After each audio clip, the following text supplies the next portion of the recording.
கிருஷ்ணகிரியில் நடைபெறும் அரசு விழாவில் பங்கேற்க ஓசூரிலிருந்து சாலை மார்க்கமாக செல்லும் முதலமைச்சர் மு.க.ஸ்டாலின் சாலையில் நடந்து சென்று பொதுமக்களை சந்தித்து வருகிறார்.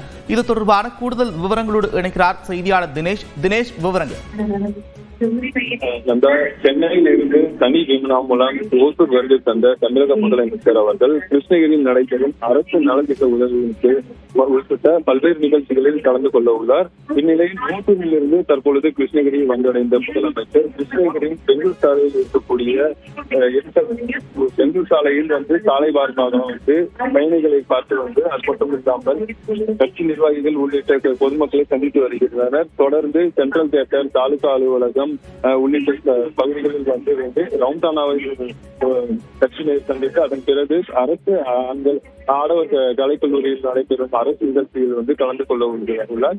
இந்த நிகழ்ச்சியில் 2,23,013 பயனாளிகளுக்கு நலத்திட்ட உதவிகளை வழங்க இருக்கக்கூடிய தமிழக முதலமைச்சர் ரூபாய் 2,885 கோடி ரூபாய் மதிப்பிலான புதிய நலத்திட்டங்கள் மற்றும் ஏற்கனவே நிறைவடைந்த நலத்திட்டங்களையும் மேற்கொள்ள வருகிறார். நன்றி தினேஷ் விவரங்களுக்கு.